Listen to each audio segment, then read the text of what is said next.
8 साल का मासूम सा मोहित रात को रोते हुए अपनी दादी से बोला, दादी, क्या मैं आपको तंग करता हूं? क्या मैं गंदा हूं जो आप मुझको छोड़कर दूसरी जगह जा रही हो?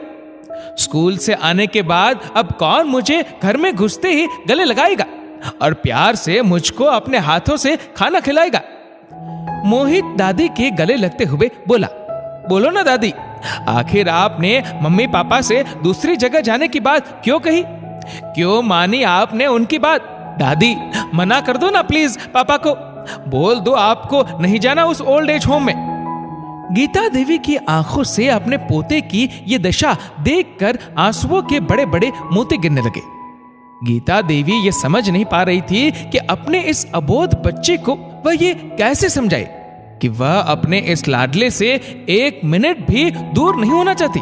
पर घर में रोज रोज हो रही किचकिच, बेटे बहू में सुबह उठते ही उनके मुद्दे को लेकर कहासुनी होने लगती है किसी न किसी बात को लेकर। बेटा बहू दोनों नौकरी पेशा है, दोनों अपनी जिंदगी में इतने व्यस्त है कि उनको गीता देवी की जिम्मेदारी अपनी तरक्की में रुकावट लगने लगी है। जब बेटा बोलता है अपनी बीवी से कि माँ का ये काम तुम कर दो, तो बीवी पलटकर बोलती है, मेरे ढेरों ऑफिस के काम है, तुम्हारी माँ है, तुम करो। कभी कभी गीता देवी के जोड़ों में भयंकर दर्द उठ जाता, उनसे खड़ा भी नहीं हुआ जाता।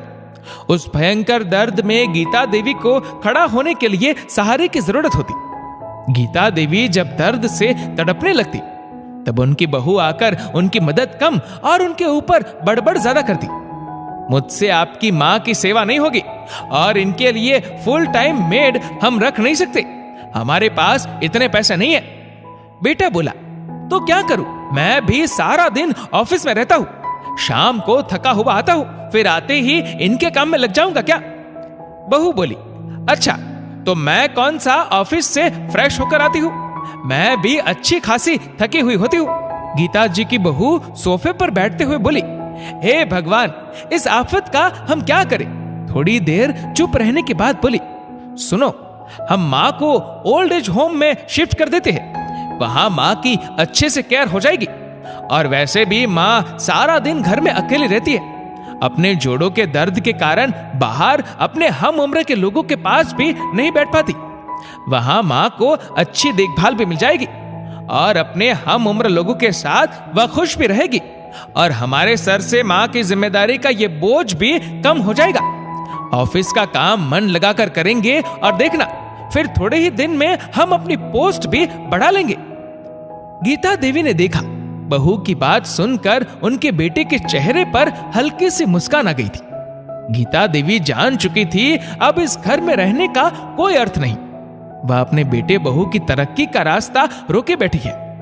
बेटा बहू कुछ बोलते इससे पहले गीता देवी उनके पास गई और बोली, अरे बहू, तूने तो मेरे मन की बात कह दी, मैं तो खुद तुम लोगों से ये बात करने वाली थी।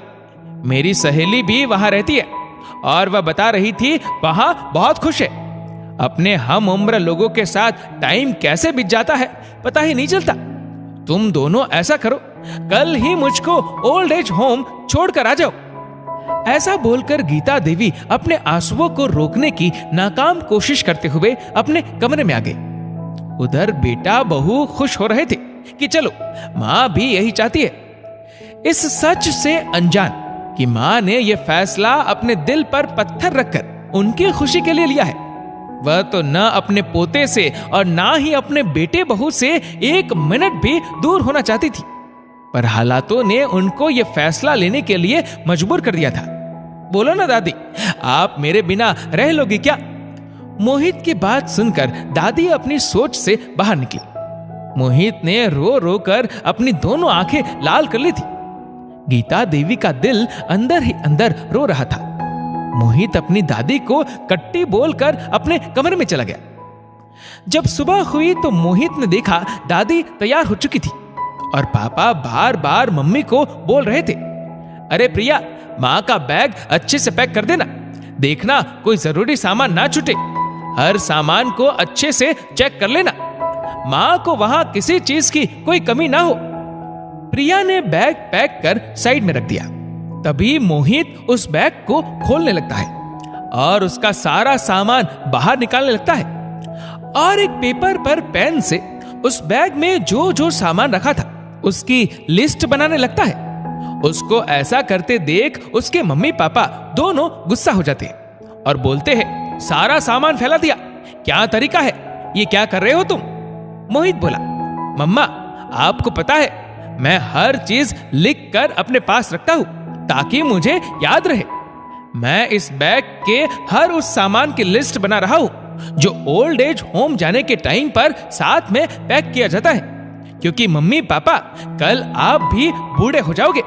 मैं ऑफिस जाऊंगा, मेरी बीवी भी ऑफिस जाएगी, मेरे पास आपके काम करने का टाइम नहीं होगा, तो हम दोनों आपको जब ओल्ड एज होम लेकर जाए तो ये सारा सामान उस बैग में पैक कर दे।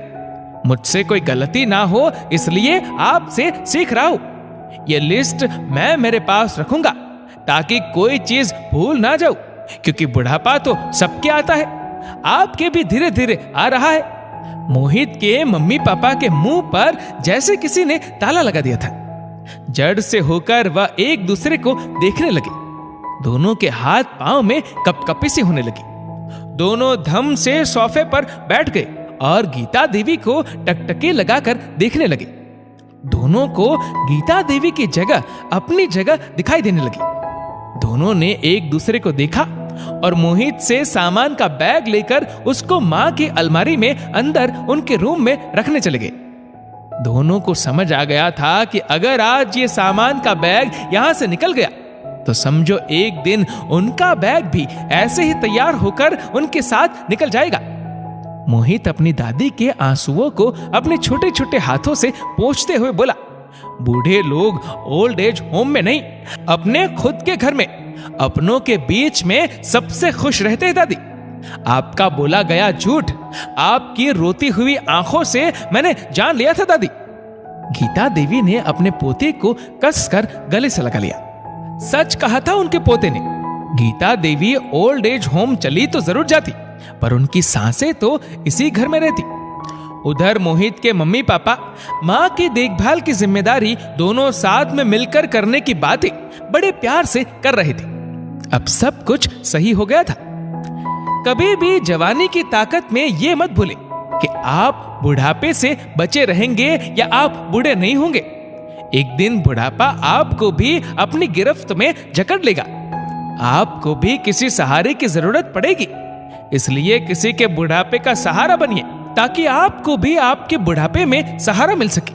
दोस्तों, इस वीडियो को लेकर आपकी क्या राय है नीचे कमेंट करके जरूर बताएगा।